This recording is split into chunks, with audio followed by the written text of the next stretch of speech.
Hi, I'm Mr. Simons, and in this video we're going to talk about something that's been in the news recently in terms of central banks, inflation, monetary policy, economic growth, governments, fiscal policy, all sorts of things that are super relevant to the study of economics, and that thing is called quantitative easing, or QE. So quantitative easing, or QE for short. Now, this is a complicated topic. People could do their PhD theses on these kind of things. So what we're going to do is give a very kind of brief explanation about what it is, how it works, and why a central bank would get involved in this unconventional or alternative form of monetary policy. So usually when a central bank wants to increase economic growth, stimulate the economy, maybe pull inflation a little bit higher, what it's going to do is it's going to use pretty conventional monetary policy. So this is about intervening into money supply, affecting the available money supply for banks and financial institutions in an economy, which will then feed into the general level of interest rates and then affect the economy. Now, the challenge is, what happens when conventional monetary policy no longer works, when conventional monetary policy is no longer effective? So let's take the situation in Australia. So in terms of how the RBA is intervening into the short-term money market, affecting the balances in exchange settlement accounts of the commercial banks, which then affects the level of interest rates that they'll set for their customers. What happens when the RBA keeps cutting the cash rate that the economy doesn't respond? So at the moment in September 2019, we are at a cash rate of 1% and the inflation rate is still below the RBA's target band. What happens if monetary policy isn't as effective? What can we do next? Because if you think about it, so say the RBA could cut the cash rate 4 more times to take it to potentially a 0% official interest rate. What if we go to an interest rate of 0.25 or even 0% and the economy doesn't respond? What does the RBA do then? And in other circumstances, so in other places around the world, what does the US Federal Reserve do? What does the European Central Bank do if the cash rate is not providing that same impact, that same spark for economic growth and indeed inflation? So that's where quantitative easing, or QE, comes into effect. So the best way to think about it, say we're talking about the Australian context, that the RBA intervening in the short-term money market, that is the kind of the conventional way of changing cash rates and then interest rates. But then this unconventional way, this alternate method, is QE. So let's get into QE and let's use an example to try and illustrate how it works. So let's take ourselves back to 2008-2009, the global financial crisis, or what others call Great Recession, took place.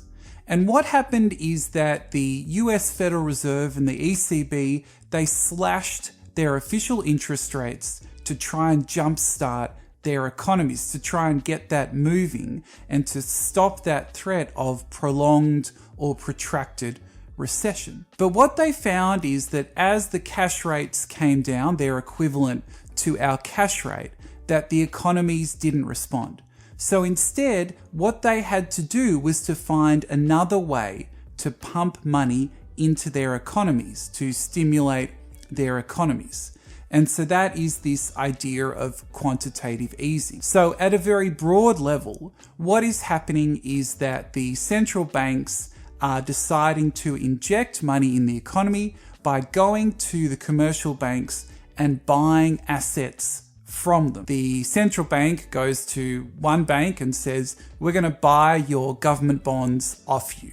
So we're going to take your asset and then we're going to give you a bunch of money. So that what happens then is that the central bank is injecting money into the banks and into the economy by buying their assets, by buying those bonds that the commercial banks hold. So then the process next can be a little bit complicated, but let's make it pretty general. So we're in QE, where the cash rate is not working, so the central bank uses its reserves of cash to buy bonds outright from the commercial banks. Then what is happening is that more and more money is being injected into the banks and to the economy, which is going to essentially push down the level of interest rates. It's going to allow banks to lend more cheaply into the economy, and that will hopefully encourage more people to take loans and to stop saving so that they will invest and consume and do all those things that could stimulate aggregate demand. Because remember, AD is equal to C plus I plus G plus net exports. So the goal is for the central bank to find a way to inject liquidity, to pump money into the economy, to reduce the overall level of interest rates in an economy when there's not more room to go in terms of their official interest rates. Okay, so I understand this is a little bit tricky, so let's just go back one more step and let me spell out the process. Now, I've got a little bit of a cheat sheet, so just hang on one sec. So here's the way to think about it, okay? So step one, central banks buy securities such as government bonds from banks. This increases money supply in the economy, which will push down the general level of interest rates. Now, it's important to note here that we could get to lower interest rates in the economy without changing the cash rate further, which would be a good thing potentially if the cash rate already sat at 0. So the third step in this broad process is the lower interest rates will encourage individuals and firms to borrow more, save less, and increase consumption and investment, which are components of aggregate demand. And then hopefully economic growth and inflation will increase. So we can go even deeper, particularly in how the central bank's decision to buy back bonds will reduce interest rates. But again, for this high school audience that we're thinking about, pumping more money into the economy, lending becomes cheaper, that stimulates economic activity. The other area of contention is whether to engage in quantitative easing, banks need to print more money. And I'm not going to deal with that here. There are lots of different views about that. You can check out some links in the description as well. So in terms of how quantitative easing is working at the moment, if we look at the European Central Bank, the ECB, which is the EU central bank, that in September, they announced a large-scale plan of quantitative easing. What they're going to do is, starting November, every month, they're going to buy around about 22 billion euros worth of bonds. 22 billion euros worth of bonds every month to pump money into the economy. Now, some people have been thinking about, does Australia need to get into quantitative easing? Does Australia need to think about alternative ways of using monetary policy? And the answer is not yet. That the RBA Governor Philip Lowe has talked about the fact that the RBA has thought about two things in particular: the possibility of the cash rate going to 0 and also the need to potentially get involved in quantitative easing.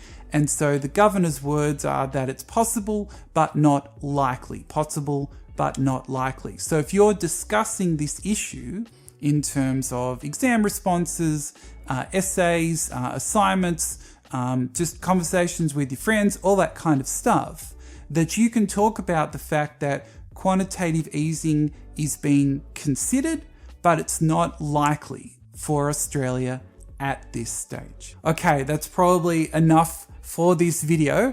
Again, all those links and extra information will be there in the show notes. Please put questions in the comments. Happy to try and answer questions or direct you to people that could do a much better job than I can. And as always, thank you very much for watching.